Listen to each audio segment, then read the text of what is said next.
Ils mouraient. Pas lentement, pas silencieusement, mais dans le feu, les cris et un silence glacial. Les Varéens avaient autrefois été fiers, voire arrogants, se qualifiant d'architectes des colonies extérieures.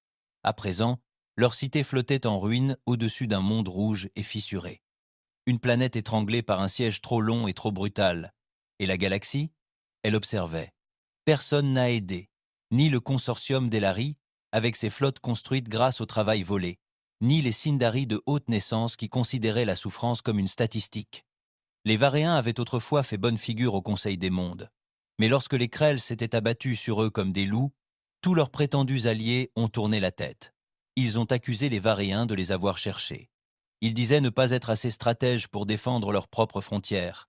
Ils disaient que c'était la loi du plus fort. Mais la Terre se souvenait. La Terre se souvenait de ce que l'on ressentait lorsqu'on était acculé, lorsqu'on était petit, lorsqu'on était moqué pour ses idées primitives, lorsqu'on était ignoré alors qu'on se vidait de son sang dans l'obscurité. Et tout le monde sur Terre n'avait pas oublié la gentillesse des Varians des décennies auparavant, la façon dont ils avaient prêté des vaisseaux pour sauver une colonie humaine sinistrée alors que personne d'autre ne le faisait, la façon dont ils avaient formé nos premiers médecins spatiaux, la façon dont ils nous avaient donné une technologie qu'ils n'avaient pas à partager. Je m'en souvenais. Je m'appelle Beck, juste Beck, capitaine du vaisseau de guerre terrien Sovereign Resolve et premier homme de la flotte humaine à briser le blocus de l'espace varien. Le jour où j'ai envoyé mon équipage dans cet enfer, j'ai su ce que cela signifiait. Trahison selon les lois du Conseil galactique. Suicide selon celles de tous les autres. Mais je n'allais pas rester les bras croisés pendant que des lâches regardaient une espèce entière se réduire en cendres. Ils nous traitaient d'imprudents. Ils disaient « Pourquoi combattre la guerre d'autrui ?»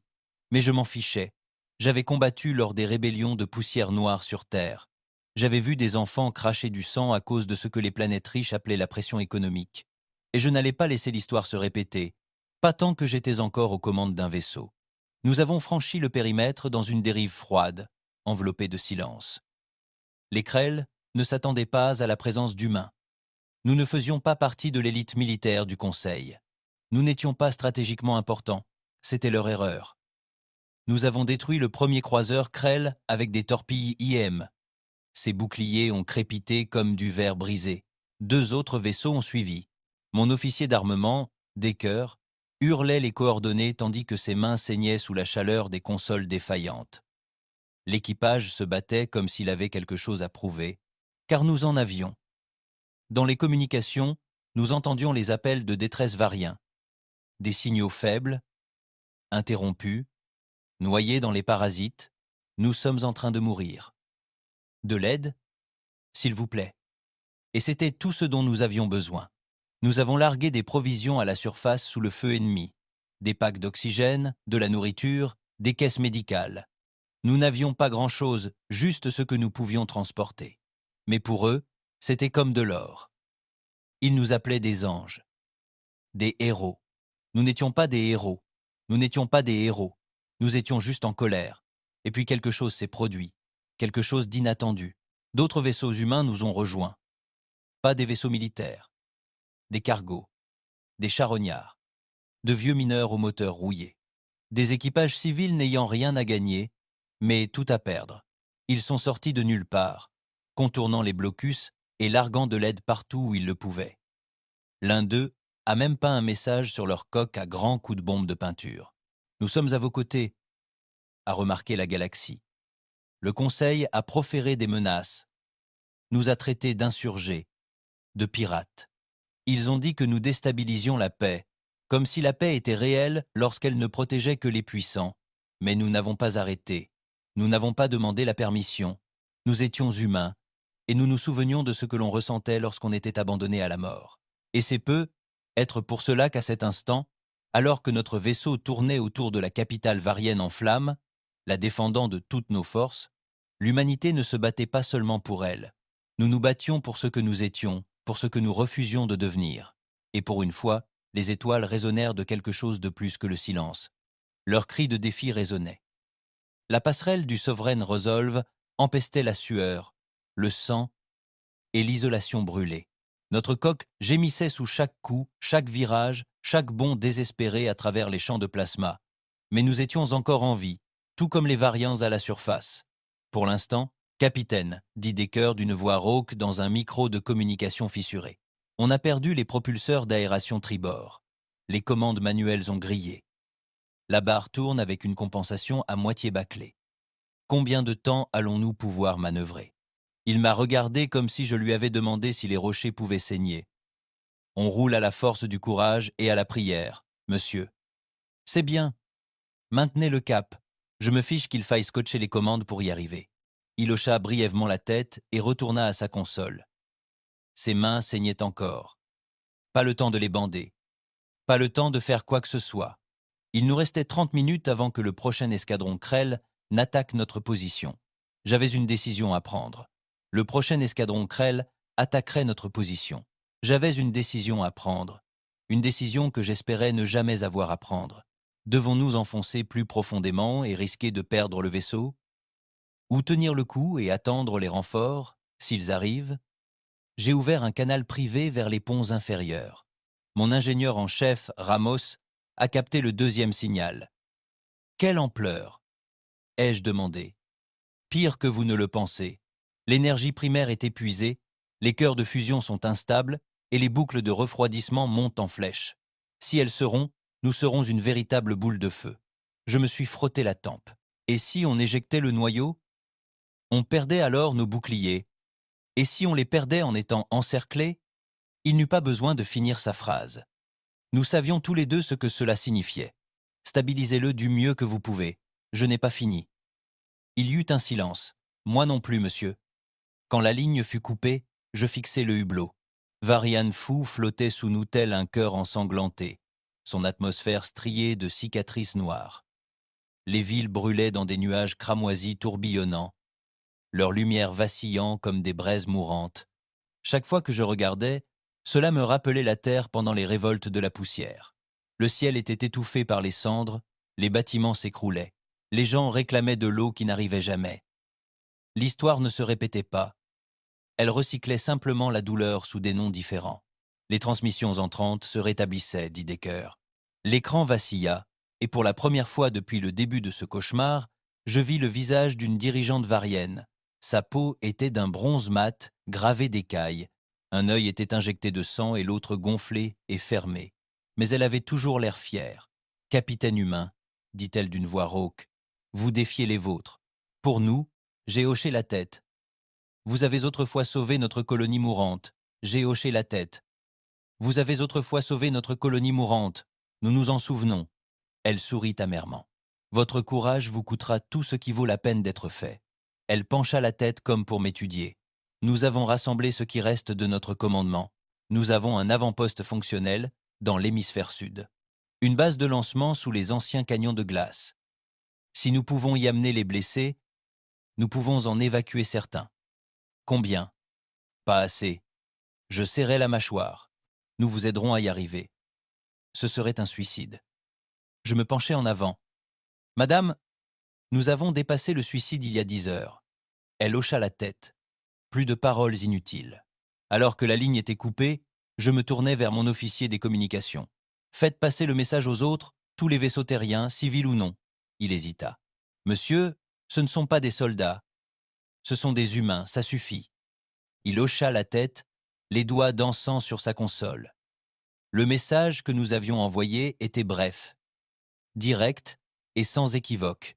À tous les vaisseaux terriens du système, avant-poste varien localisé, coordonnées verrouillées, évacuation en cours. Si vous êtes encore debout, rejoignez ce canyon de glace. Nous en finirons ensemble. Capitaine Beck, résolution souveraine. Il n'a fallu que quelques minutes pour obtenir des réponses. Une à une, les réponses sont arrivées. Ici, Crimson Mule. Nous sommes avec vous. Wayfarer 2 en route, chargé d'unités médicales et de munitions. Le fantôme du cargo Annie, petite soute, mais on a le feu au ventre. Même les vaisseaux civils, à peine maintenus par la rouille et la défiance, se sont tournés vers le canyon. Aucune hésitation, aucune imploration, juste un engagement. Je n'ai jamais été aussi fier d'être humain qu'à cet instant. Nous avons volé bas, à travers la haute atmosphère de la planète, traversant les turbulences comme des animaux sauvages. Sous nous, le canyon s'ouvrait, telle une cicatrice glacée sur le paysage rouge. son embouchure obscurcie par le brouillard et la poussière. Des canons antiaériens se dressaient toujours au bord, brisés et hors d'usage. Mais le radar indiquait des mouvements en contrebas, des signatures amicales. Nous n'étions pas les premiers à arriver. Quelques avions à voilure fixe vyriens planaient près de la base, leurs moteurs vacillants. Des réfugiés, à moitié affamés, à moitié brûlés, titubaient vers la rampe de lancement. L'avant-poste était en train de s'effondrer. Le dôme bouclier qui l'entourait crépitait. Son générateur de secours pouvait exploser à tout moment. On atterrit, on charge, on sort. Ai-je aboyé? La priorité est donnée aux blessés et aux enfants. Desquet se retourna. Monsieur, on ne peut pas transporter plus de 30 personnes, peut être moins. Ensuite, on fera de la place. Comment? On larguera tout le matériel non essentiel. Cesse d'armes, meubles, système de récupération.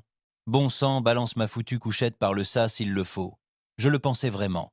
Si elle n'était pas boulonnée et ne sauvait pas une vie, elle partait. Alors que le vaisseau descendait, des chasseurs crêles hurlèrent à l'horizon. 3 d'entre eux nous ont immédiatement verrouillés. Leurs moteurs étaient plus rapides, leurs armes plus puissantes. Mais nous étions furieux et désespérés.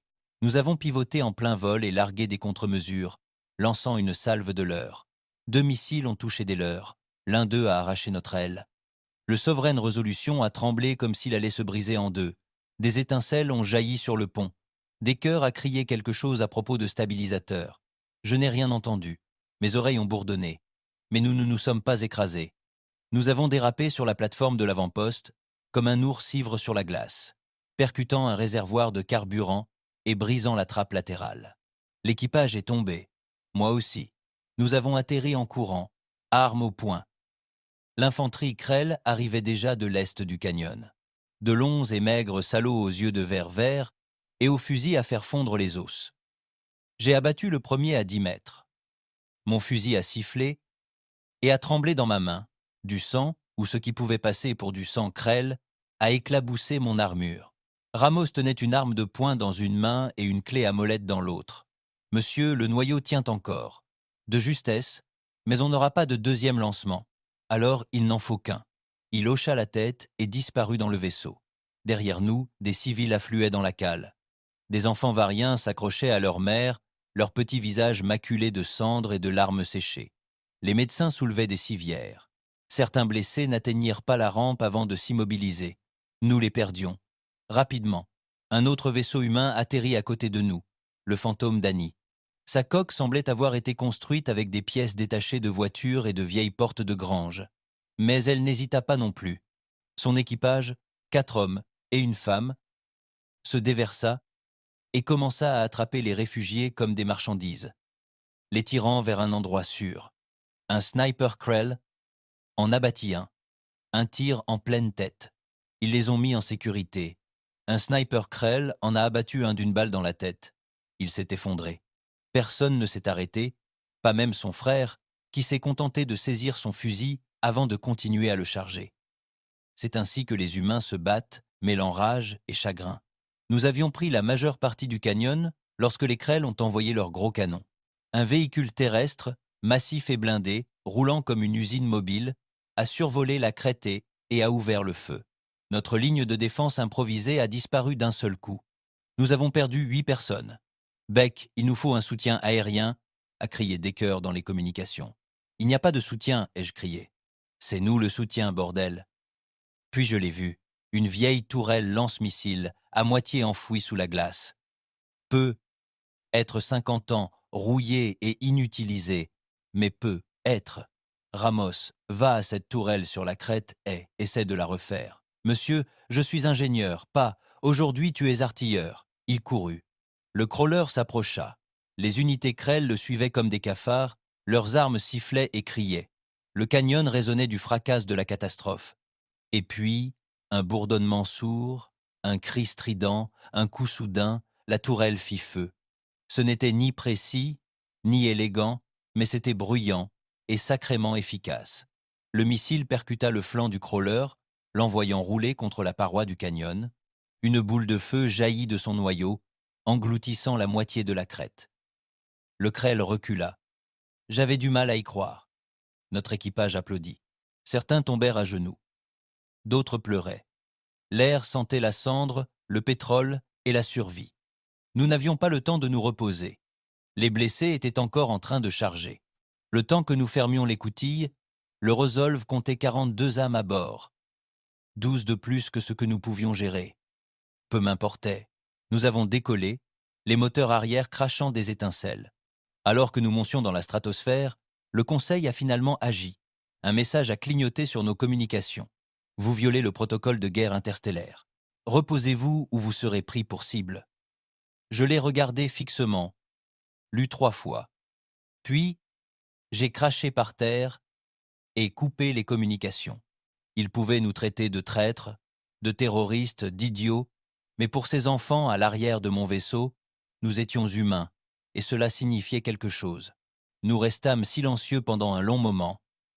Le Sovereign Resolve vibrait comme un vieux train de marchandises qui se tenait à peine. Les blessés gémissaient dans la soute. Un enfant poussa un cri, puis se tut. Même nos moteurs, d'habitude un ronronnement sourd et constant, bégayaient et gémissaient maintenant comme s'ils mouraient avec nous. Decker se renversa dans son fauteuil, les yeux enfoncés et les mains encore irritées par les brûlures. Du sang couvrait ses jointures, mais il ne semblait pas s'en apercevoir. Ramos gisait par terre près de la trappe technique, évanoui d'épuisement, portant toujours un masque de soudure remonté sur le front. Nous étions en vie, et c'était à peu près tout ce qui nous convenait. J'ai regardé par le hublot. Derrière nous, Varian 4 n'était plus qu'un point rouge, un souvenir brûlant, et devant, rien que l'espace noir. Froide, vide, le genre d'obscurité qu'on ressent jusqu'aux os. Mais c'était mieux que ce que nous avions laissé derrière nous. J'ai ouvert les communications internes. À tous, et je dis.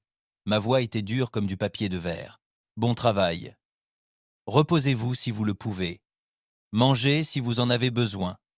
Mais gardez l'œil ouvert. On n'est pas encore sorti d'affaire. J'ai coupé la file.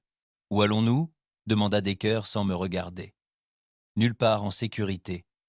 Ricana-t-il. Un son sec et sans humour. L'histoire de nos vies. L'avantage de défier une structure de pouvoir galactique, surtout celle bâtie sur des siècles de peur et de manipulation, c'est qu'ils ne discutent pas, ne négocient pas, ils punissent. Et ce châtiment allait arriver. Le Conseil n'était pas composé de guerriers, mais de bureaucrates, de banquiers, d'aristocrates, se cachant derrière des lois écrites avec du sang qu'ils n'avaient pas versé. Mais quand ils voulaient effacer quelque chose, ils payaient d'autres personnes pour le faire. Et je savais pertinemment qui ils allaient engager maintenant. Les paladins. Ils n'étaient pas nobles. Ils n'étaient pas vertueux. Bon sang, la plupart d'entre eux n'étaient loyaux qu'à l'argent. Mais ils étaient efficaces. Des flottes de mercenaires avec une puissance de feu suffisante pour raser des lunes. Et une fois appelés, personne ne survivait. Pas de prisonniers. Pas de procès. Que des cendres. Un signal clignotant interrompit mes pensées. Pas un code du Conseil. Autre chose. Un vaisseau qui approchait à toute vitesse. Decker ? Ai-je craqué ? Identifiez ce point. Il tapota la console et les données apparurent. Un vaisseau, petit, rapide, de fabrication humaine, mais inconnu, modifié au-delà des normes. Il nous appela. Mettez-le. L'écran vacilla. Un visage apparut, à la barbe rude, balafré, le regard froid comme l'espace. Ni du Conseil, ni de l'armée, mais je connaissais le type. L'un des nôtres, un terrien, aguerri. Ce capitaine Beck ? Demanda l'homme. J'acquiesçai. Qui demande ? Il s'appelle Troy. Il marqua une pause. Il pilotait des avions de sauvetage au-delà de Saturne. Il avait vu ce que vous faisiez. Il avait entendu la transmission. Il s'était dit « Je viendrai voir si les histoires étaient vraies. Elles sont pires, dit-il avec un sourire narquois. Bien. J'ai amené des amis. L'écran se sépara. Des dizaines de points lumineux illuminaient notre radar. Des vaisseaux sortant de la zone de furtivité. Des cargos, des canonnières, des transporteurs, tous humains, tous hors réseau. Ils ne faisaient pas partie de la flotte de défense terrestre. C'étaient des fantômes, des hors-la-loi, ceux qui ne respectaient pas les règles parce qu'elles ne les avaient jamais protégés. L'un d'eux transmettait un message. « Nous sommes avec toi, Beck. Tu les as sauvés. Maintenant, nous te sauvons. Je ne savais pas quoi dire. J'avais passé tellement de temps à me battre avec un équipage réduit que j'avais oublié ce que c'était que de ne pas être seul. Et pourtant, ce n'était que le début. Nous avons rejoint la flotte de Troie, près d'une ceinture d'astéroïdes fracturés, un ancien territoire minier, abandonné après un effondrement 10 ans plus tôt. Ce n'était pas sûr, mais c'était calme. Le Resolve s'est amarré à l'un des plus gros transporteurs. Nous avons aménagé des postes médicaux de fortune et déchargé les blessés. Les médecins variens, à peine capables de se débrouiller, ont pris le relais. Je me tenais sur la plateforme extérieure, casque enlevé, laissant le froid me mordre la peau. Les étoiles au-dessus de moi s'en fichaient. L'univers s'en fichait. Mais les gens d'ici, si, et c'était suffisant. Troy m'a rejoint, allumant une cigarette comme si on n'était pas traqué. « Tu sais que le conseil a déjà des affiches de primes sur toi » a-t-il dit, la fumée s'échappant de sa bouche. Ce ne serait pas le premier. Ouais, mais cette fois, le prix est une flotte. Ils veulent tellement ta tête qu'ils offrent des contrats de carburant et une amnistie à quiconque te ramènerait. Je me suis tourné vers lui. Tu es là pour la récompense ? Il a ri. Si c'était le cas, tu serais déjà mort. Non, je suis là parce que je les déteste plus que je ne les crains. Et toi, tu viens de donner à tous les voyous de la galaxie une raison de se lever. Je ne l'ai pas fait pour inspirer qui que ce soit. Peu importe pourquoi tu l'as fait. Ce qui compte, c'est que maintenant tout le monde soit au courant. Il désigna un écran à proximité, une vidéo brute de la bataille du canyon. Quelqu'un a dû filmer la scène depuis le fantôme d'Annie. On y voyait des humains riposter, traîner des blessés vers des vaisseaux, protéger des enfants de leur propre corps. Ça nous a montré. C'était déjà devenu viral sur les réseaux clandestins humains. « Tu as commencé quelque chose, Beck ?» a dit Troy. « Et tu ne peux plus l'arrêter. » Je savais qu'il avait raison. Cette nuit-là, si l'on peut appeler cela une nuit dans l'espace, j'ai essayé de dormir. En vain. Mes rêves étaient remplis de feu et de crêles aux yeux de verre, d'agents municipaux brûlant des familles au nom de l'ordre, d'enfants hurlant lorsque les sas se dégonflaient. Mais un rêve m'a marqué. J'étais de retour sur Terre, avant de rejoindre la flotte. Assis dans un bar délabré de Détroit, je regardais la pluie s'abattre sur les vitres. Une femme était assise en face de moi, une personne à laquelle j'avais autrefois tenu, disparue depuis longtemps. Elle me regardait avec tristesse. « Tu brûlerais toujours pour la guerre des autres », murmura-t-elle. Peut-être avait-elle raison. Je me suis réveillé au son des alarmes. « Capitaine à la passerelle », je répète, « capitaine à la passerelle ». Je me suis redressé d'un bond. J'ai enfilé mon équipement et j'ai couru jusqu'au centre de commandement. Decker m'accueillit à l'écoutille, le visage pâle. Il nous avait trouvés. Qui ? Il ne répondit pas. Se contenta de pointer du doigt. Le radar était illuminé comme un sapin de Noël. Un vaisseau immense, élancé, bâti comme un prédateur, planait juste à l'extérieur du champ d'astéroïdes. Le X-Actor, vaisseau amiral des Paladins. Ils avaient déjà envoyé une de leurs flottes d'élite. Aussi vite que ça. Les protocoles défensifs sont activés, dit Decker, les mains flottant au-dessus du panneau. La flotte de Troie envoie des chasseurs. Nous n'avons pas la puissance de feu pour les arrêter. Non.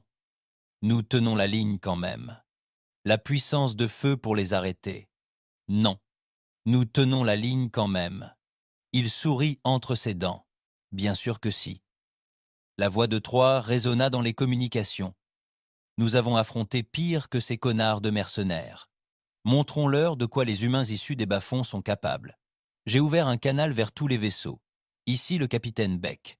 Si vous avez peur, vous n'êtes pas seul. Si vous êtes fatigué, nous aussi. Mais ce vaisseau de guerre paladin, il n'est pas invincible. C'est juste du métal, juste des circuits.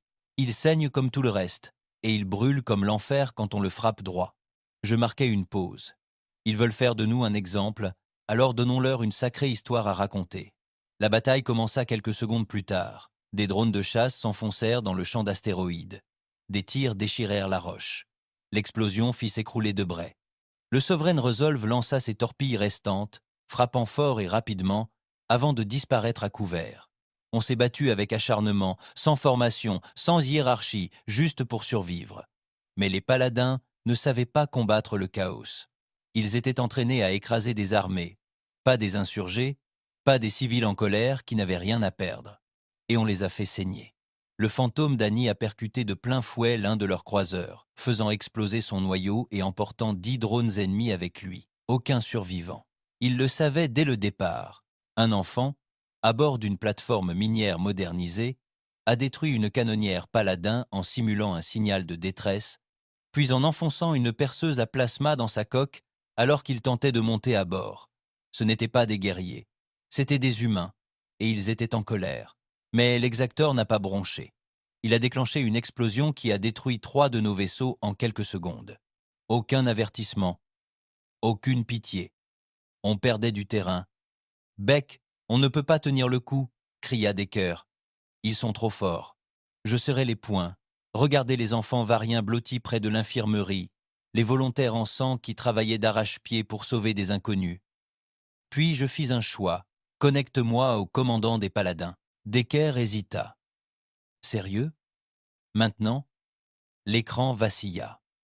Une femme apparut, le regard d'acier, l'armure argentée, le visage comme une pierre tombale. « Capitaine Beck, dit-elle, prête à mourir ? Je me penchai, pas avant d'avoir dit à la galaxie qui vous vous apprêtez à tuer. » Elle ne répondit pas.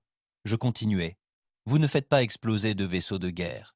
Vous massacrez des réfugiés, des enfants, des médecins, des volontaires. Je transmettrai chaque seconde de cette bataille à chaque système humain, d'ici à Titan.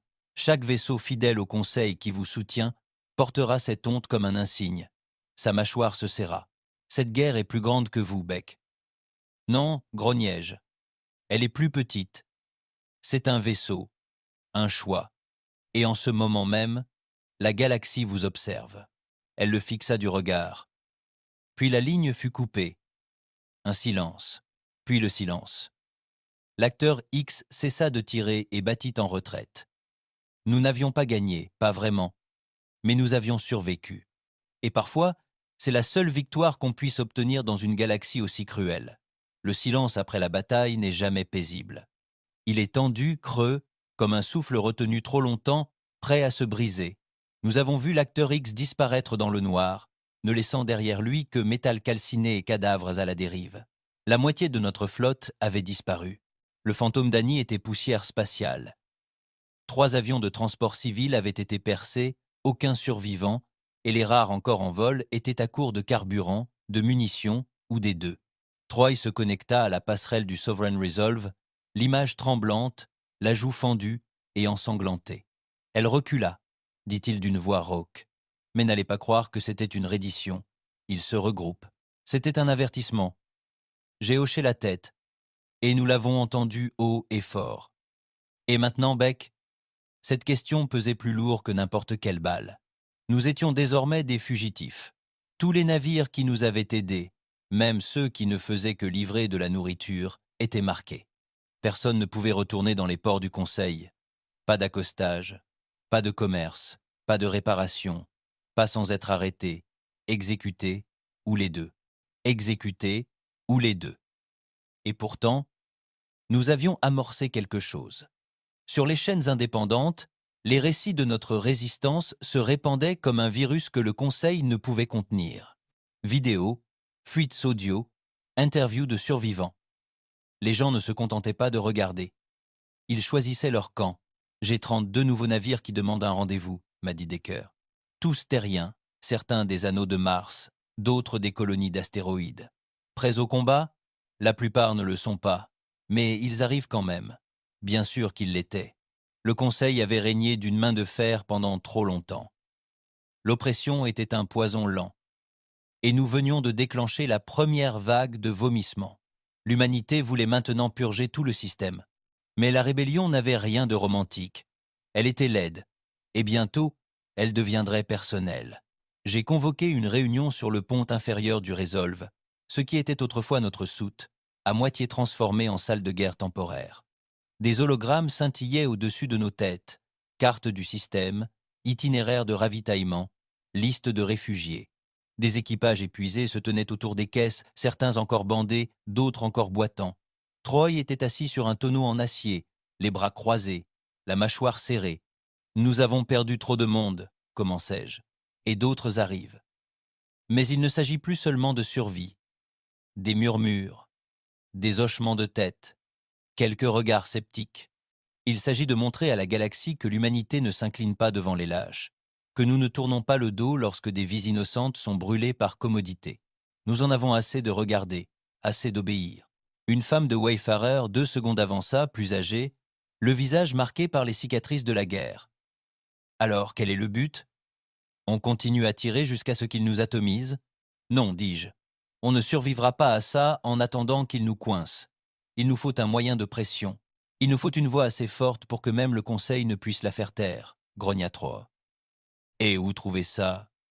Exactement. La Terre. Le silence se fit dans la salle.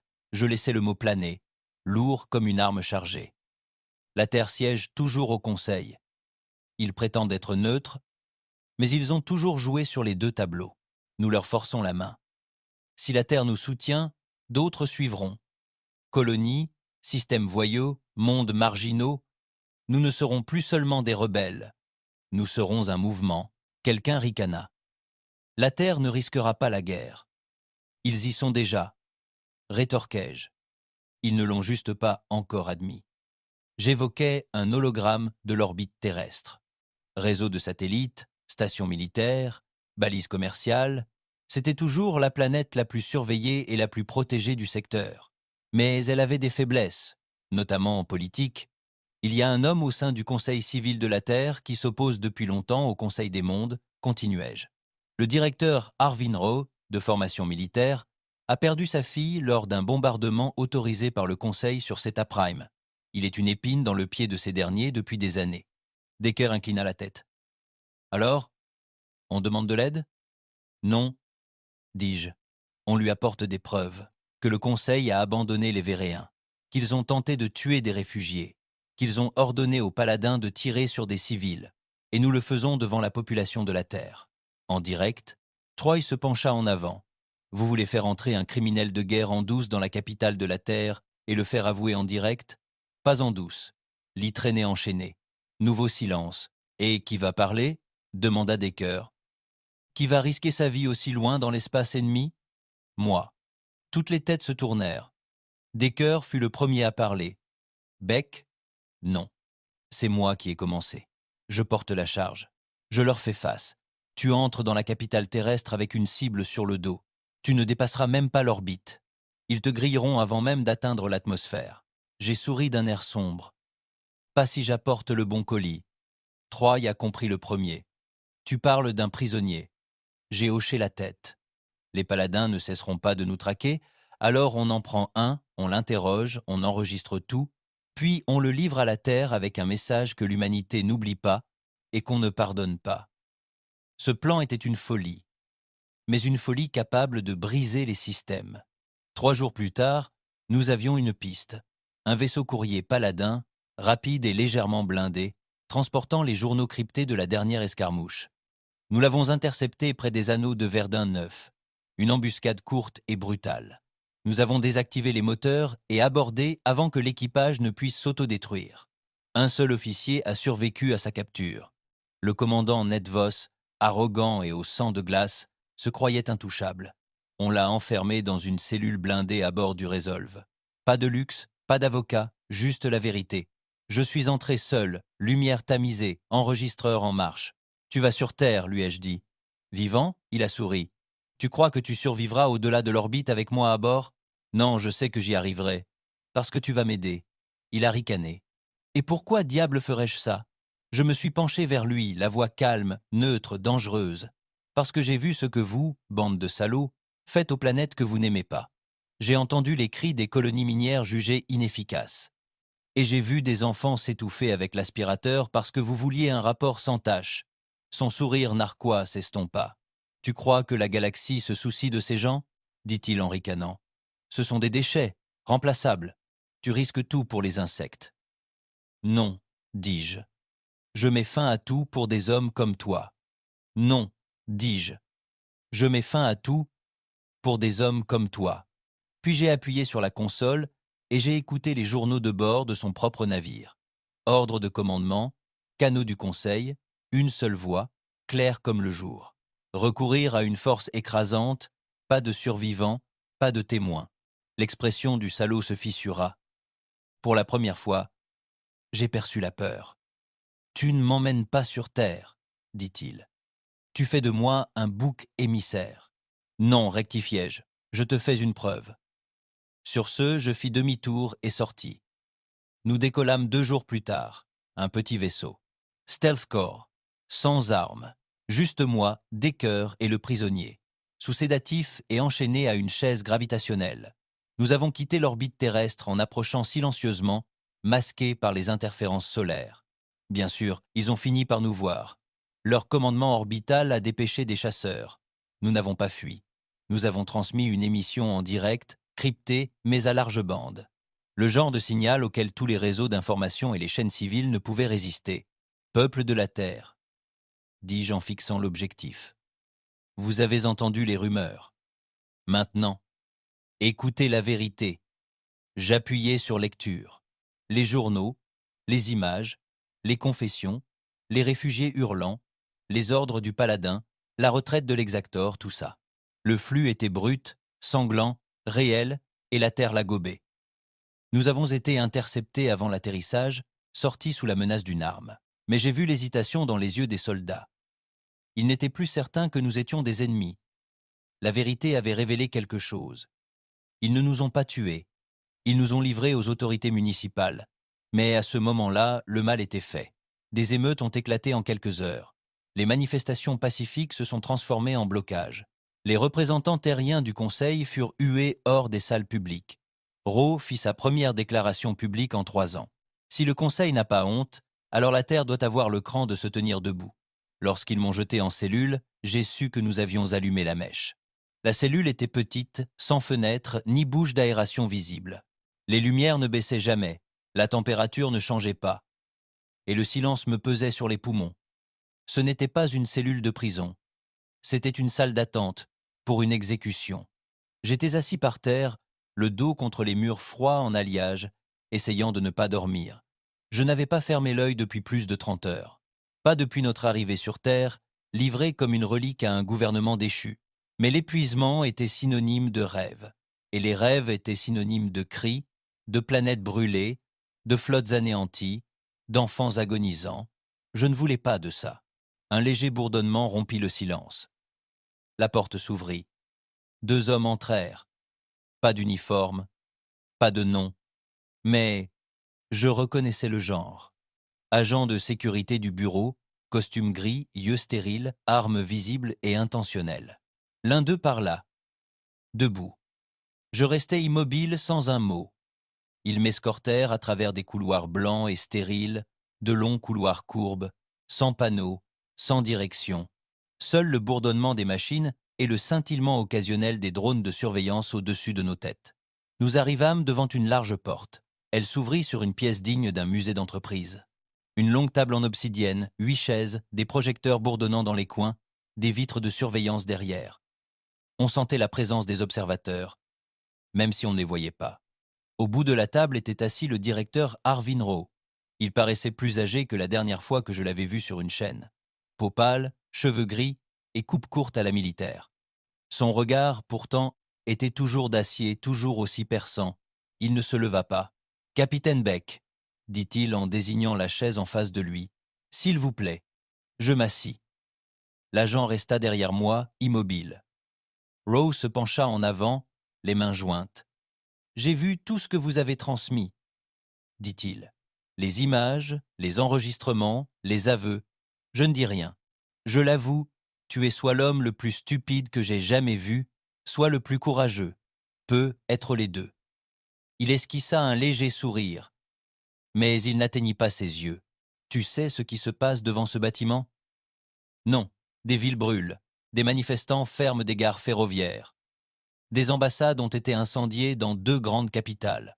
On appelle ça la vague rouge. J'acquiesçais lentement. « Tu as craqué une allumette, » dit-il, « et maintenant le feu dévore le continent. » « Je n'ai pas appelé à la rébellion, » dis-je. « J'ai juste refusé de laisser des lâches assassiner des enfants. » Le visage de Rowe s'assombrit. « Tu as obligé la Terre à choisir, Beck. Tu nous as sortis de notre neutralité et forcé la main. »« Bien, » dit-il, en plissant les yeux. Tu comprends ce qui va se passer ensuite, n'est-ce pas? Je me fais exécuter. Le conseil envoie un message. Point final. Non, dit-il. C'est ce que veut le conseil. Mais j'ai une autre idée. Elle a retenu mon attention. Je t'écoute. Rose se leva et s'approcha de la paroi vitrée. Son reflet planait à côté du mien. Le conseil a surestimé sa main. Les ordres du paladin, les massacres de réfugiés, tout ça, il pensait que la terre resterait silencieuse comme toujours. Mais c'est impossible. Pas maintenant. Il se retourna. Je veux que tu mènes la résistance. Je clignai des yeux. Quoi? Tu l'es déjà, dit-il. Les colonies scandent ton nom comme un cri de guerre. Des vaisseaux désertent les flottes alliées au Conseil chaque jour. Tu es le visage de ce mouvement, que tu le veuilles ou non. Je ne suis pas un politicien. Je ne demande pas de discours, dit Ro. Je demande des résultats, des victoires tactiques, des frappes contrôlées, un véritable leadership. Et vous me soutiendrez? Je l'ai déjà fait. Il activa le projecteur. Une liste apparut. Manifeste de vaisseaux, fréquences cryptées, chaîne d'approvisionnement. Vous avez 97 vaisseaux qui attendent au large de l'orbite d'Europe, dit-il. Tous des tags voyous, la moitié sont des civils, l'autre moitié, eh bien, ils dépendaient du réseau de défense terrestre, jusqu'à hier soir. J'ai regardé les données, c'était réel, vérifié. Mon sang s'est glacé. C'est une guerre, a poursuivi Ro. Pas une manifestation, pas un rassemblement, et les guerres ont besoin de généraux. Tu ne peux pas être un martyr maintenant, Beck. Nous avons besoin de toi vivant. Il a laissé planer le silence. Puis il a lâché la vraie bombe. Nous avons découvert quelque chose, a-t-il dit. Quelque chose de pire que ce que vous avez vu. Le Conseil ne se contente pas d'éliminer les réfugiés. Il développe un protocole de stérilisation à sécurité intégrée, biociblé, déployé par IA, conçu pour éliminer les espèces non conformes de systèmes entiers, et il est déjà en phase de test. Je n'ai pas parlé. Il m'a tendu une petite clé USB. Coordonnées, dossiers, nom, tout est là. Le labo se trouve sur une station de recherche spatiale lointaine, hors de la juridiction du Conseil. Officiellement, il n'existe pas. Que voulez-vous que je fasse? Le détruire. Et si je me fais prendre, vous ne le ferez pas. Il se tourna vers les gardes. Préparez-le, connectez-le au commandement et prévenez la flotte. Le feu est allumé. 6 heures plus tard, j'étais de retour dans l'espace, pas à bord du Sovereign Resolve. Il était toujours cloué au sol, en réparation avec des pièces volées à la casse. J'ai volé à bord d'un vaisseau plus petit, le Point de Poussière, un vaisseau prison reconverti, équipé d'un blindage furtif et de nouveaux moteurs qui crépitaient de puissance. Troy m'a retrouvé sur la passerelle. Je ne pensais pas te revoir, a-t-il dit en me tapant sur l'épaule. Il disait que tu étais déjà dans un trou de 2 mètres de profondeur. Il n'était pas loin. Il regarda le disque dans ma main. Nouvelle cible? Pire qu'avant. Il ne posa pas de questions. C'est ce que j'aimais chez Troy. Il n'avait pas besoin de raison pour se battre, juste d'un ennemi bien identifié et de suffisamment de munitions pour le réduire en cendres. On a sauté 2 jours plus tard.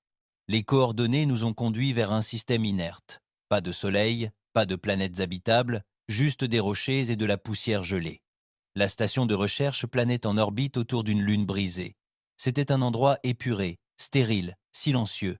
Le genre d'endroit où l'on amenait les gens mourir sans archives. L'approche était impeccable. Pas de grille de défense, pas de balise d'alerte. Mais nous savions que ce n'était pas le cas. Je compte 5 navires en portée de camouflage, dit Decker, la voix tendue dans les communications. 2 canonnières, un croiseur lance-missiles à longue portée.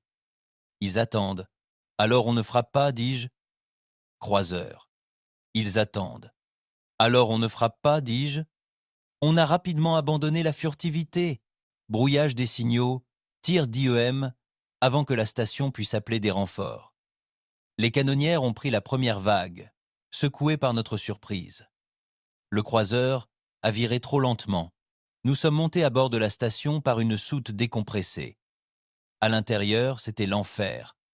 Murs blancs et stériles maculés de sang. Laboratoire démantelé. Corps. Scientifiques. Techniciens. Gardes.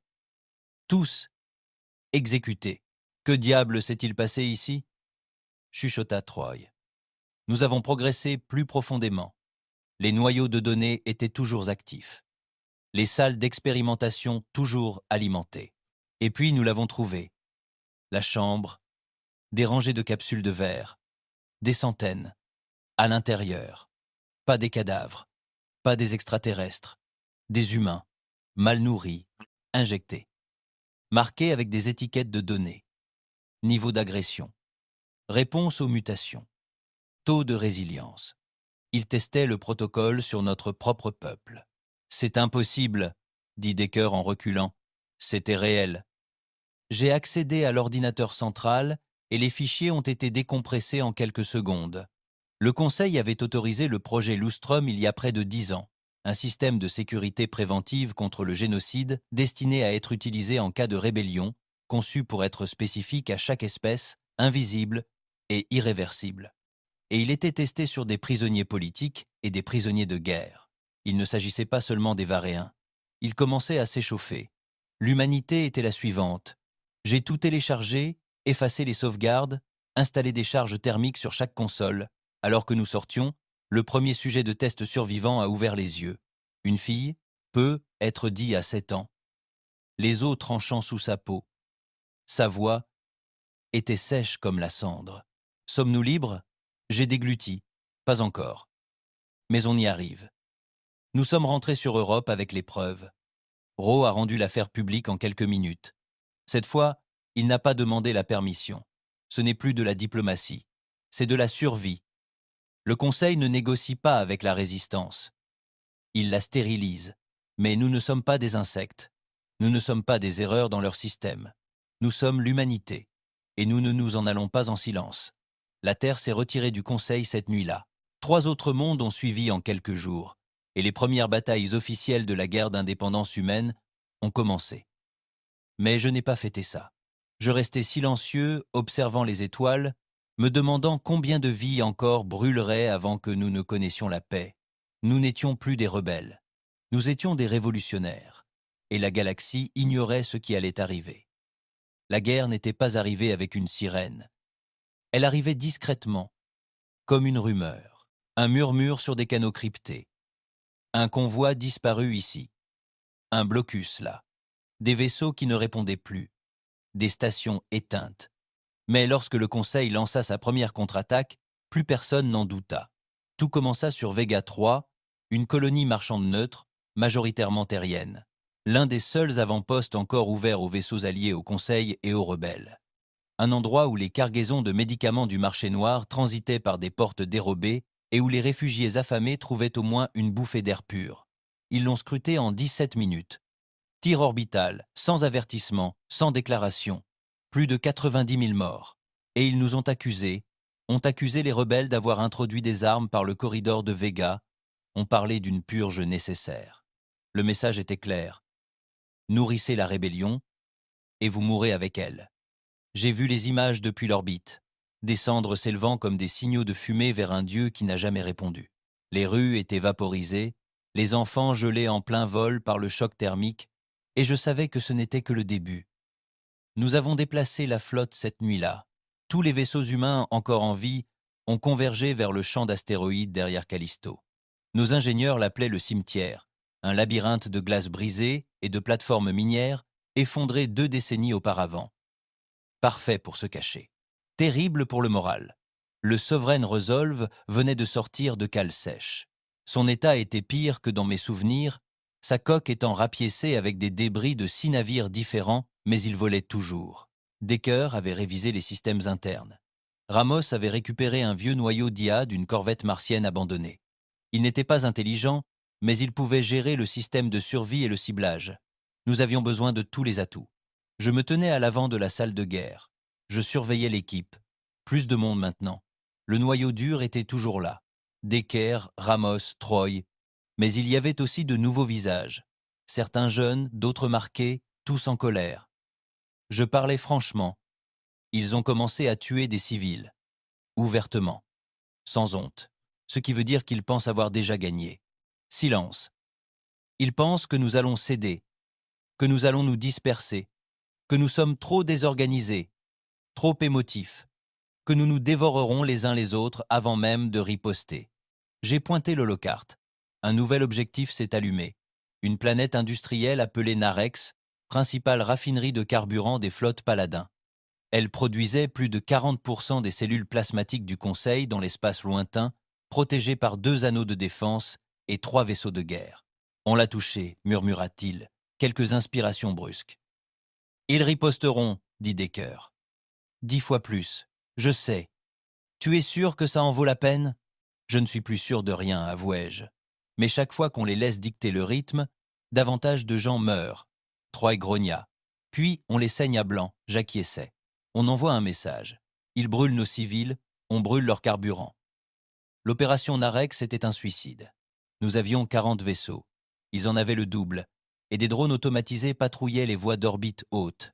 Mais nous n'avons pas respecté leurs règles. Nous sommes arrivés à basse altitude, utilisant des signaux de cargo, masquant nos plaques d'identification de ferraille d'entreprise. Les paladins ne cherchaient pas des flottes de guerre dans des camions poubelles.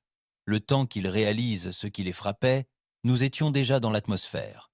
Resolve dirigeait l'équipe de largage. Nous avons percé un puits de mine au pôle sud, une ancienne voie d'accès fermée depuis des décennies à cause du risque sismique. Ramos a truqué des charges pour la rouvrir. Nos atterrisseurs ont filé dans le tunnel à une vitesse vertigineuse, percutant les plateformes inférieures où se trouvaient les commandes de la raffinerie. Nous sommes sortis en tirant. Les gardes de la raffinerie n'étaient pas des soldats, juste des soldats sous contrat. Certains se rendirent instantanément, d'autres tirèrent jusqu'à être abattus. Nous avançâmes rapidement, de pièce en pièce, d'étage en étage. Notre objectif, surcharger le réacteur central, déclencher les réservoirs de carburant en chaîne et sortir avant que tout ne s'embrase. J'étais au sol, fusil à la main. Mes bottes étaient trempées de liquide de refroidissement et de sang. Decker était 2 niveaux au-dessus de moi, gardant les communications ouvertes et l'œil sur les sorties. Ramos était au cœur du système, contournant le protocole de confinement. Étroit, il était là où il était toujours, au cœur de l'action, nettoyant les niveaux supérieurs avec un fusil à pompe et une attitude désagréable. Cet endroit est plus grand qu'il n'y paraissait sur les scanners, grommela Ramos par radio. Ça va exploser encore plus fort. Combien de temps avons-nous ? Demandai-je. 7 minutes, peut être. Ce n'était pas suffisant, ni pour les blessés, ni pour le dernier vaisseau qui n'avait pas encore accosté. Je me suis retourné. Il y avait des civils ici, des travailleurs bénévoles, des techniciens, des concierges, des gens qui ignoraient même que leur planète alimentait une machine de guerre. Ils hurlaient, se cachaient, couraient. On ne pouvait pas les laisser. J'ai appelé par radio pour résoudre le problème. Itinéraire d'évacuation Delta. Toutes les extractions doivent être dirigées vers les tunnels du secteur A. Acheminer toutes les navettes. Decker marqua une pause. On va couper court. Ça suffit. L'explosion était visible depuis l'orbite. Toute la chaîne de raffinerie sud s'est envolée dans un panache orange qui a transformé le ciel en un second soleil. L'onde de choc a brisé des chaînes de montagnes et provoqué des répliques sismiques qui ont duré des heures. Nous avons perdu 5 navires, mais nous avons paralysé les flottes de paladins et sauvé plus de 600 civils. De retour au cimetière, point de célébration, seulement le silence. Des visages hésitants entre fierté et écœurement. C'est le propre de la guerre. Elle vous prive de toute lucidité. J'ai retrouvé Troy sur le pont extérieur plus tard au cours de ce cycle. Il était assis sur une caisse de ravitaillement, scrutant les étoiles, une flasque à la main. « On te traite de boucher maintenant », dit-il sans me regarder. « Qui est-ce » ? Les chaînes du Conseil, et même des indépendants. Ils font passer Narex pour un massacre de civils. Ils prétendent que nous avons frappé un complexe médical et nous accusent d'être responsables des morts causées par le séisme. Je me suis assis à côté de lui. Ils mentent toujours plus fort quand ils ont peur. À qui est ça ? J'ai dû tirer sur un enfant.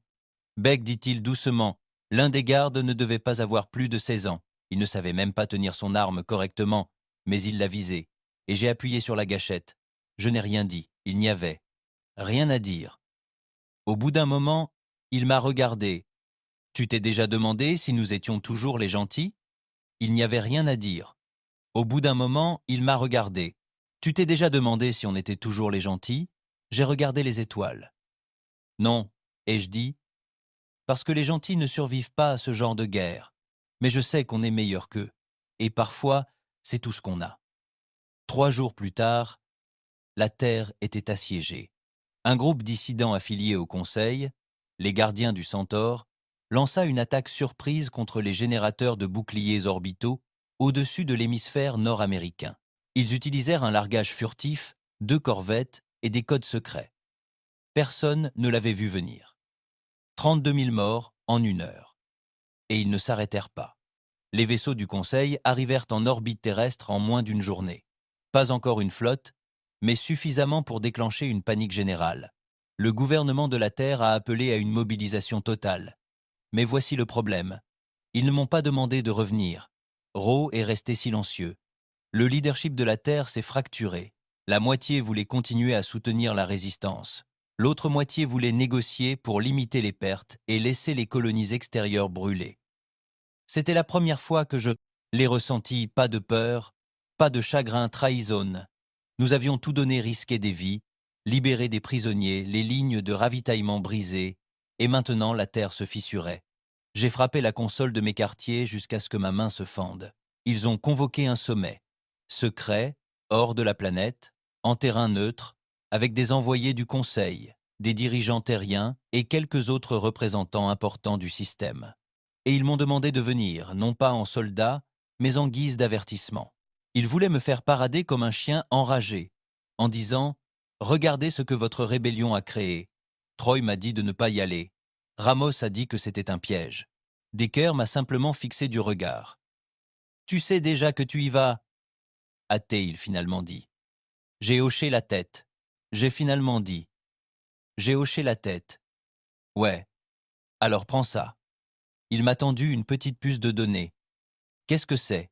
La preuve de tout ce que nous avons fait, de tout ce qu'ils ont fait, et du prix à payer. Pourquoi? Au cas où ils essaieraient de la réécrire. J'ai laissé Sovereign Resolve sous le commandement de Troy. J'ai volé dans l'ombre du Conseil avec rien d'autre qu'une puce, une voix, et la certitude que chaque pas en avant pourrait être le dernier. Ils avaient abandonné les Varéens à la mort. Maintenant, j'entrais dans l'antre de ces mêmes meurtriers, sans armes.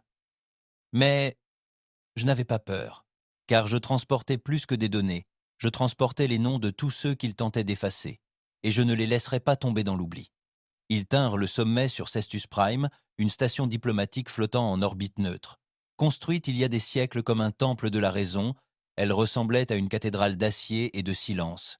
De hautes flèches, des panneaux lumineux, des couloirs qui résonnaient à chaque pas comme si des fantômes vous suivaient. La sécurité était étouffante. Des hélicoptères de combat flottaient en position d'ancrage. Des drones bourdonnaient au-dessus de nos têtes. Chaque délégation était escortée par des gardes en armure, armes au fourreau, mais les mains toujours près de la gâchette. Ce n'était pas de la diplomatie, c'était du théâtre. Un spectacle pour un système moribond. Ils m'ont laissé entrer en dernier, sans menottes ni chaînes, juste des soldats lourdement armés derrière moi et un collier détecteur autour du cou qui se déclencherait au moindre mouvement brusque ou tentative d'émission d'un signal. Une laisse, en somme, j'ai franchi la grande entrée du hall de l'accord tandis que les yeux de la galaxie se tournaient vers moi. Les délégués se tenaient en demi-cercle, les représentants du Conseil, vêtus d'argent et de rouge, les officiels de la Terre, dont Ro, flanqués de charognards politiques. Quelques ambassadeurs mondiaux marginaux se tenaient aux abords, visiblement mal à l'aise. Et j'étais là, le capitaine rebelle, le terroriste, l'homme au manteau cendré et au regard guerrier. Personne ne prononça mon nom, personne n'en avait besoin. Ils savaient tous qui j'étais. Ro fut le premier à s'avancer. « Capitaine Beck, dit-il, vous courez un grand risque. » Je haussai les épaules. Ce ne serait pas la première fois. Puis l'envoyé du Conseil prit la parole. Elle s'appelait Maria Thorin, haute chancelière de l'application des politiques. Sa voix était de celle qui feignait le calme, mais qui était imprégnée de venin. « Vous venez ici avec du sang sur les mains, dit-elle. Les fugitifs n'ont rien à faire ici. Les bouchers non plus, répliquai-je. Le silence réduisit la salle. Je percevais sa fureur, mais elle souriait malgré tout. « La rébellion s'effondre, dit-elle. Vous avez provoqué un génocide. Vous avez déstabilisé des systèmes. Vous avez empoisonné les esprits de mondes marginaux avec des illusions de liberté. Tout ça, pourquoi? La vengeance? Non, ai-je dit. La justice. » Elle fit un pas en avant.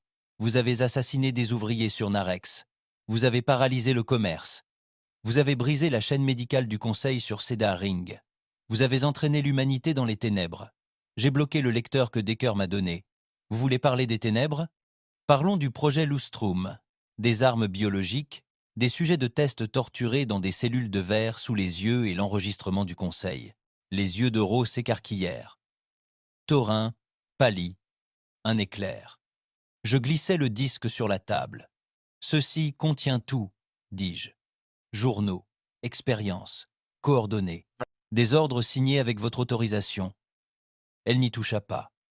Ro regarda autour de lui, lisant l'attention. Lancez-le, dit-il. Un technicien fit apparaître les creux. Ce qui suivit fut 30 minutes d'horreur silencieuse. Des images de la station Deep Space. Des humains dans des capsules. Des viriens mutilés et injectés de sérums expérimentaux. Des agents du Conseil supervisant les tests avec un détachement froid. Nom, date, signature, tout était vérifiable. On sentait l'air changer, même les politiciens terriens, habitués aux mensonges pour gagner leur vie, semblaient ébranlés. Taurine ne parla pas avant la fin. Elle ne le nia pas. Elle n'en avait pas besoin. Au lieu de cela, dit-elle, nous avons fait ce que nous devions faire, maintenir l'ordre. C'est à ce moment-là que la diplomatie mourut. Ro s'avança. Vous appelez ça de l'ordre? C'est de la survie, dit-elle. Non, c'est de l'extermination. Thorin se tourna vers l'Assemblée. Cette rébellion n'est pas juste. C'est une infection, et nous avons offert à la Terre une chance de se purifier. Ro la fixa du regard. Et maintenant? Maintenant? Elle sourit. Maintenant? Nous éteignons les infectés. Les lumières se sont éteintes. Des coups de feu ont éclaté. C'était un piège. Le chaos est plus bruyant que la guerre. Les gens ont crié. Des éclairs de plasma ont traversé le hall. Les robots de sécurité se sont activés, mais ils ne défendaient personne. Ils se sont d'abord attaqués aux indépendants. Un ambassadeur reçut une balle au visage. Un autre fut projeté contre un pilier. Je me suis caché derrière la table. Ro était au sol, l'épaule en sang. Ses gardes du corps se battirent comme des diables, mais ils étaient en infériorité numérique. Ses gardes du corps se battirent comme des diables, mais ils étaient en infériorité numérique. Ce n'était pas une panne, c'était une purge. Le Conseil n'avait jamais eu l'intention de discuter. Ils avaient rassemblé les derniers neutres et dissidents en un seul endroit, et maintenant ils les éliminaient tous. Mais ils avaient commis une erreur, ils m'ont emmené. Le collier autour de mon cou a émis un léger bip, un compte à rebours jusqu'à l'exécution. J'ai attrapé le disque, arraché le connecteur de mon manteau et l'ai enfoncé violemment dans le socle de la table du Conseil central, le coinçant dans le port de secours. Des cœurs. Et je murmurai. Maintenant, à des kilomètres de là, dans une salle de contrôle volée sur l'anneau de maintenance de la station, la voix de Decker répondit « Compris, tout diffusé ». Le contenu du disque, les crimes de guerre, les ordres, les images, commença à se diffuser sur toutes les chaînes civiles ouvertes, contrôlées ou non par le Conseil. Ils avaient tenté d'étouffer la vérité dans cette chambre, contrôlée ou non. Ils avaient tenté d'étouffer la vérité dans cette chambre. Maintenant, elle hurlait à travers la galaxie. Un soldat du Conseil m'a chargé. Je lui ai cogné la tête contre la table et pris son arme, et j'ai cessé d'être un invité. Je suis redevenu un soldat. J'ai agi à l'instinct. Arme levée, cible contre cible, tir précis, rafale contrôlée. J'ai éliminé 3 soldats avant d'atteindre Ro. « Tu es vivant ?» ai-je demandé. De justesse. Je l'ai tiré à couvert. « À quoi pensais-tu » Il a grogné. « Je ne savais pas. »« Si, tu l'as fait. » A-t-il toussé. « Mais, tu es venu quand même. C'est ce qui fait de toi une menace. » Je ne répondis pas. Une grenade à fragmentation passa devant nous. Je la jetai d'un coup de pied sous la table et tirai Ro en arrière juste avant qu'elle n'explose. Le bruit me perça les oreilles, et l'explosion projeta des éclats dans mon bras. Je la sentis à peine. Quelque part dans le couloir, la voix de Troy résonna dans mon oreillette. Beck, renfort en approche. J'ai apporté la résolution. On fait exploser le mur latéral. 10 secondes. J'ai tiré Ro vers le haut. Préparez-vous à courir. L'explosion a frappé comme un coup de tonnerre. Le mur du fond s'est rompu. Du métal et du verre pleuvaient tandis que la résolution souveraine s'enfonçait dans la brèche. Moteur hurlant, canon fulminant. Sa tourelle ventrale a ouvert le feu sur les derniers soldats du Conseil, les déchirant avant qu'ils ne puissent se regrouper. Les lignes de grappins ont été larguées. J'ai accroché Roe et j'ai tiré le rétracteur. Nous nous sommes élevés comme des anges sur des fils. La fumée en dessous de nous, le feu tout autour. Une fois à bord, j'ai traîné Roe jusqu'à l'infirmerie. Le feu tout autour. Une fois à bord, j'ai traîné Roe jusqu'à l'infirmerie. Stabilisez-le, ai-je aboyé. L'officier médical a hoché la tête, déjà au travail. Troy m'a attrapé par l'épaule alors que j'entrais sur la passerelle. Tu as réussi, a-t-il dit. Toute la galaxie observe le flux, tout le monde voit ce que le Conseil a fait. Et alors, des émeutes viennent d'éclater sur 3 mondes centraux. 4 émissaires du Conseil se cachent. La moitié des systèmes périphériques ont déclaré la neutralité. Tu as allumé l'incendie, Beck. Maintenant, il se propage plus vite qu'ils ne peuvent l'éteindre. J'ai hoché la tête une fois. Alors on ne s'arrête pas maintenant. Où va-t-on? J'ai regardé la carte tactique. Le cœur. On mène le combat au cœur. Plus besoin de jouer la défensive. Plus besoin d'attendre. Nous apportons la guerre à leur porte. Deke sourit. Ramos frappa la console de navigation. Troy fit craquer ses articulations. L'équipage, autrefois hors la loi, devenu soldat, se tourna vers un avenir baigné de feu et de possibilités. Il ne s'agissait plus de survie. C'était une révolution. Et nous ne demandions pas une place à leur table. Nous la retournions. Autrefois, la guerre était une question de territoire. Il s'agissait alors de ressources. Maintenant, il s'agissait de mémoire. De ce dont on se souviendrait et de qui se chargerait de se souvenir. Le Conseil pensait pouvoir réécrire l'histoire en nous effaçant, en réduisant nos voix au silence, en stérilisant la dissidence, en faisant croire à la galaxie que l'ordre signifiait l'obéissance. Cette rébellion était une folie. Mais l'humanité n'obéissait pas bien. Et nous n'avons jamais oublié. Nous avons survolé les systèmes centraux 6 jours après le massacre du sommet. 600 vaisseaux, de fabrication humaine, modernisés, ou à peine maintenus ensemble par des boulons et de la fureur, de vieux cargos miniers transformés en canonnières, des navires de recherche réarmés de batteries de plasma, des cargos avec des canons soudés à leur coque comme une fureur scotchée. Ce n'était pas une flotte, c'était une foule audacieuse.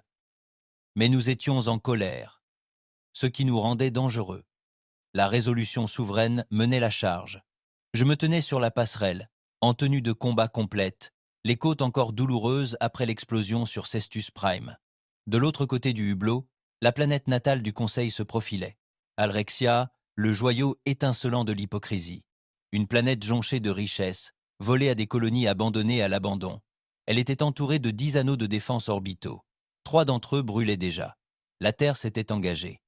Après la révélation de la vérité, la flotte terrestre s'est fracturée, la moitié se rangeant à nos côtés, l'autre partie se cachant. Mais la moitié restait fidèle à la liberté. Ils n'ont pas attendu. Ils ont frappé le premier anneau un jour avant notre arrivée. Et maintenant, on allait en finir.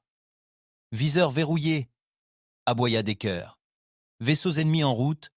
Flotte entière, dépêchez-vous. On a 3 minutes, Beck. J'ai activé les communications, envoyant une transmission à tous les vaisseaux. Ici le capitaine Beck, Sovereign Resolve. Vous savez pourquoi nous sommes là? Vous avez vu ce qu'ils ont fait, ce dont ils sont capables. Il ne s'agit pas de vengeance. Il ne s'agit même plus de justice. Il ne s'agit plus de vengeance. Il ne s'agit même plus de justice. J'ai marqué une pause. Il s'agit d'y mettre fin. Pour chaque réfugié qu'ils ont laissé mourir. Pour chaque colonie qu'ils ont dépouillée. Pour chaque voix qu'ils ont réduite au silence. Aujourd'hui, le Conseil apprend que nous n'avons plus peur. Je n'ai pas déconnecté. J'ai juste coupé le fil et dit « Tirez ». La première vague nous a frappés comme un coup de poing. Les navires de guerre du Conseil ont essaimé en formation classique, disciplinée, froide, mathématique. Ils se déplaçaient comme des pièces d'échecs. Mais nous nous sommes battus comme des loups. Troy a pris le commandement de la ligne de flanc, menant 5 croiseurs de ravitaillement dans une attaque latérale qui a déchiré les transporteurs de carburant ennemis. L'explosion détruisit 2 vaisseaux de notre côté, mais elle paralysa leur rang intermédiaire suffisamment longtemps pour que notre ligne avancée puisse percer. Resolve ne s'arrêta pas. Nous plongâmes droit sur la flèche centrale de la forteresse orbitale du Conseil, esquivant les tirs de rail et lançant des torpilles hurlantes vers tout ce qui portait l'emblème du Conseil. Les alarmes retentirent, les consoles crépitèrent. L'un de nos moteurs auxiliaires tomba en panne, mais Ramos redirigea l'alimentation manuellement, les mains brûlées par le ressac du plasma. « Nous avons des brèches dans la coque des ponts 4 et 5, cria Decker. « Scellez-les, ordonnai-je. Quiconque n'est pas blindé peut accéder à l'anneau central immédiatement. » Rowe communiquait par audio depuis la baie médicale. « Beck, dit-il. Faible mais ferme. Ils essaient d'activer le protocole de purge. Sur Alrexia, partout. Ils sont prêts à stériliser la moitié de leur propre système, juste pour mettre fin à cette guerre. Avez-vous des preuves? Je les télécharge sur votre noyau. Sortez-les. Si je meurs ici, l'histoire ne mourra pas. J'ai serré les mâchoires. Vous ne mourrez pas. Il n'a pas répondu. Nous avons percé la coque de la station à l'aide d'un bélier cinétique tiré depuis les entrailles de Resolve, un objet que Ramos avait construit à partir d'une foreuse minière et de 4 propulseurs de chargement. Il a frappé avec suffisamment de force pour percer l'anneau 4. J'ai personnellement dirigé l'équipe d'abordage. Casque sur la tête, fusil à cran d'arrêt, la chambre de brèche était un chaos total. Débris tourbillonnants, gravité à moitié défaillante, garde du Conseil déjà en attente. Nous avons agi rapidement, rafale contrôlée, sans pitié. Ce n'était plus de la diplomatie. Nous avons atteint le pont de commandement central après 27 minutes d'une guerre de couloir brutale. Des minutes d'une guerre de couloir brutale. L'air empestait le sang et l'acier fondu. À l'intérieur du noyau, nous l'avons trouvé. La chancelière Maria Thorin, debout au centre de la tour de contrôle, dos à nous, désarmée. J'ai visé. Elle s'est retournée lentement. « Fais-le », a-t-elle dit. « Tu feras de moi un martyr. »« Tu t'es déjà fait un monstre, » répondis-je. Elle sourit. « L'histoire t'oubliera, Beck. Toi et ta petite flotte de pirates, le Conseil va se reconstruire. » Je me suis approché. « Tu ne comprends toujours pas, » dis-je doucement. « Il n'y aura plus de Conseil à reconstruire. » Elle rit. J'ai tiré une fois, pas un coup mortel, mais un coup invalidant. Sa jambe s'est brisée sous elle, alors qu'elle s'effondrait. Du sang gicla sur le panneau de contrôle. Je me dirigeais vers le cœur, sortis le lecteur envoyé par Rowe et le branchais. Chaque fichier, chaque protocole, chaque plan, retransmis. Cette fois, depuis le réseau de balises du Conseil. La vérité se répandit dans tout le système. Partout dans la galaxie, des gens virent les ordres de stérilisation, les directives de tester des armes sur des colonies humaines, les images de la population d'Alrexia marquées pour être purgées lorsque la dissidence devint trop forte. Ils voyaient la signature de Thorin sur chaque document. Ce n'était plus une rébellion, c'était la chute d'un empire. Mais cela avait un prix. De l'autre côté du système, la dernière flotte du Conseil arriva. 6 dreadnoughts, intouchables, cachés, leur atout. Nous n'avions pas la force de les arrêter. Troy a appelé par radio. Nous avons perdu la moitié de la flotte. Nous n'avons pas assez de vaisseaux pour les contenir. Ils tireront sur la planète, a ajouté Decker. Ils tueront leurs propres hommes juste pour enterrer ça. Rowe a interpellé. Je peux neutraliser les boucliers des balises d'ici, mais quelqu'un doit rester en arrière pour maintenir la ligne ouverte. Je savais ce que ça signifiait. Non, dis-je. On trouve un autre moyen. On n'a pas le temps. On peut vous sortir de là, m'interrompit-il. Beck, laisse-moi faire. J'ai contribué à construire ce système. Il est normal que je le détruise. Je restais silencieux. Puis je dis, on va vous faire gagner du temps. Nous tournâmes résolument notre résolution vers la flotte. Nous étions en sous-effectif, en sous-nombre, mais pas hors de combat. Le navire se disloquait. Des plaques entières manquaient sur son flanc. Les systèmes vacillaient. La moitié de l'équipage était blessée. Et pourtant, nous continuions d'avancer. Les cuirassés ouvrirent le feu. Nous esquivâmes le premier barrage. Notre dernière torpille siffla en retour.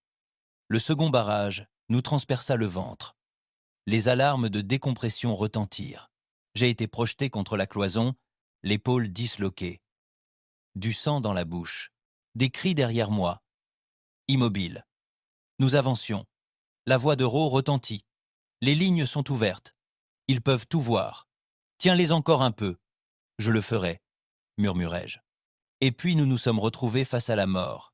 Je ne me souviens pas de l'explosion finale, seulement que je me suis réveillé dans les débris, flottant, le casque fissuré, la pression chutant, ma détermination souveraine avait disparu. Elle s'était abattue comme un couteau dans la gorge d'un dieu. Les dreadnoughts? Désemparés, deux détruits. L'un d'eux s'était complètement fracassé lorsque Ro avait fait exploser le nœud de commandement central lors de son ultime intervention. Et la diffusion? Elle n'avait jamais cessé. La galaxie entière l'avait vue. Pas une seule fois. En boucle. Encore et encore. La vérité en boucle. Ils m'ont sorti des décombres 2 jours plus tard.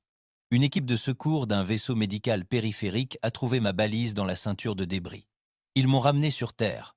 La guerre était finie. Le Conseil s'est effondré en quelques semaines. Alrexia a déclaré son indépendance. Les paladins se sont dissous, traqués dans certains secteurs, emprisonnés dans d'autres. Une nouvelle alliance s'est formée, faiblement connectée, farouchement indépendante. Les systèmes étaient désormais dirigés par leurs propres citoyens et non plus par des bureaucrates en robe. Et la Terre? La Terre a enfin trouvé sa force. Ils ont honoré Ro d'un monument, mais ils ne m'en ont jamais construit. Je n'en voulais pas. Je ne voulais ni statue, ni médaille, ni discours. Je voulais juste le silence. Je vis maintenant dans les ruines sud de l'ancienne zone orbitale de Titan. Une cabane construite à partir d'une antenne parabolique cassée, rapiécée avec des morceaux de l'ancienne coque extérieure de Resolve. Il fait froid, calme, paisible. Parfois, des enfants passent. Il me demande si c'est vraiment lui, si je me suis vraiment levé, et si j'ai dit « on se souvient ». Si j'ai vraiment sauté dans le feu pour des gens que je ne connaissais même pas, je leur dis que non, que ce n'était pas moi, que c'était nous, tous, parce que le Conseil n'est pas tombé sous une balle, il est tombé de la mémoire, et nous avons fait en sorte que cela ne soit plus jamais oublié.